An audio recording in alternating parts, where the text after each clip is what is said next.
Employers and working visa applicants in the US have been blindsided by an announcement from the Trump administration that will see the cost of an H-1B visa rise to $100,000 effective immediately. The decision from the White House appears to be part of a wider crackdown on immigration, but critics say the high fee could create new problems. Well, let's get more on this from Guerra, immigration policy analyst at the Niskanen Centre. He joins us now from Washington, D.C. Gil, good to have you on the program. Can you tell us a bit more about this new policy and how it came about?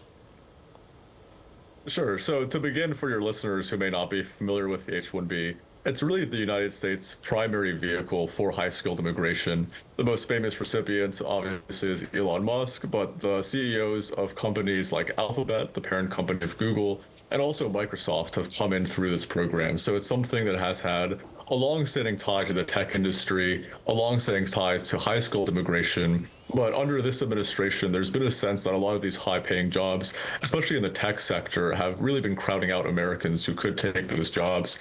So according to that rationale, they see adding an extra $100,000 fee basically as being a way to make sure that the jobs that are very high paying are going to people who really can't replace Americans and are going to people who are really of exceptional talent. That's a lot of the thinking behind it. It's something that I think is going to wind up really having unpredictable effects on the labor markets in the tech industry here in the United States, and also impacts in places like the Asia Pacific, where many H-1B recipients originally hail from.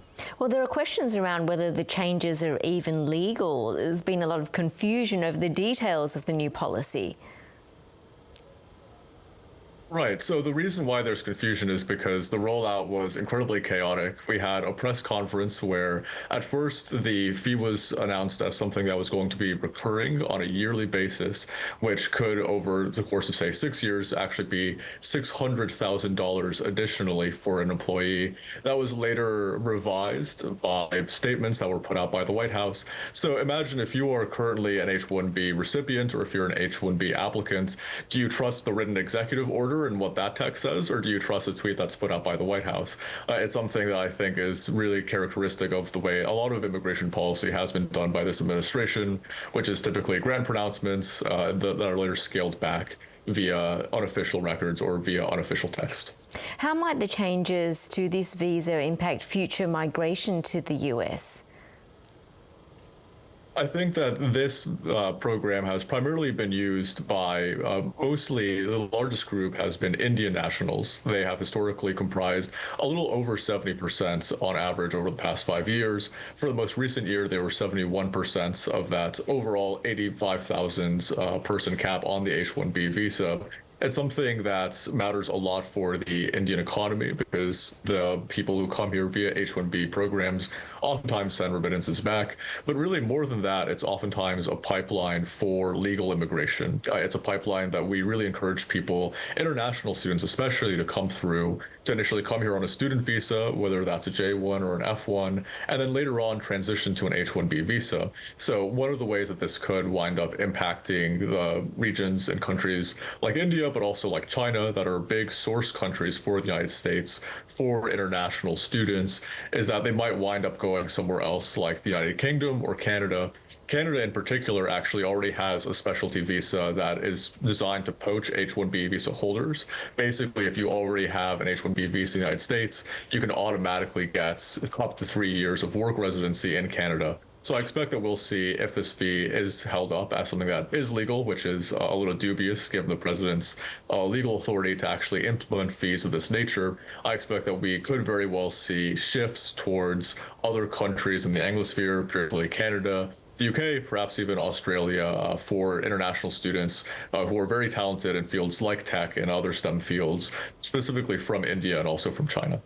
Do you think it's possible the US stands to lose more than India will with this policy change? I think in the long run, I would say so. I think one of the things that we're really seeing as a trend, we had this massive wave, obviously, of globalization in the 90s, where talent was being allocated on a global scale to the most effective and productive economies. But one of the main challenges that is always difficult to see whenever you're currently in the moment trying to predict the long term, but it really seems that both for India, China, many other advanced economies, the main challenge in the future is going to be demographics. Birth rates everywhere across the world, virtually without exception, are falling.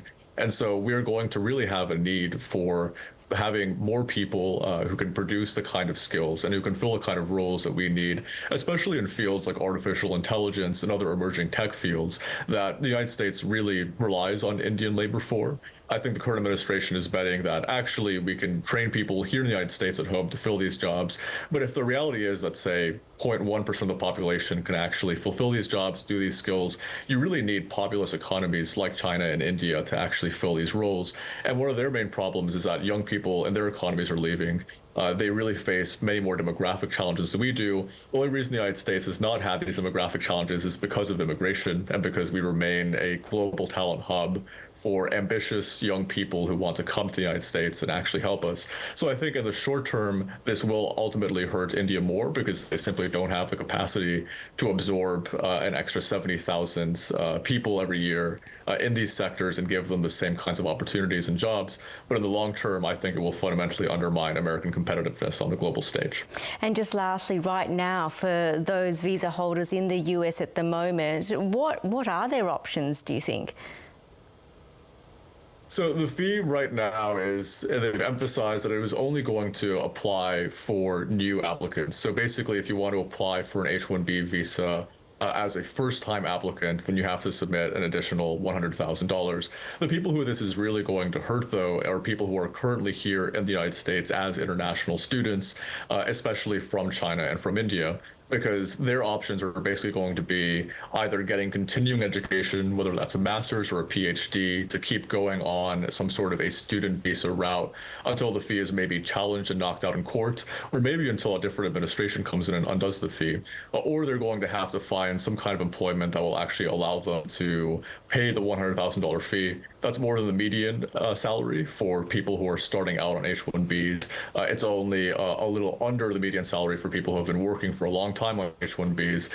Thankfully for your listeners, Australia has the E3 visa, which allows them to work for here in the United States under high skilled occupations in a different way. The fee for that is only $200, which is a bit less, obviously, than $100,000. So Australians are safe, but it's really going to make a huge impact and create a lot of uncertainty for international students, especially in large numbers, those from India and from China. Guerra, really good to talk and get your insights. Thank you so much. Thank you.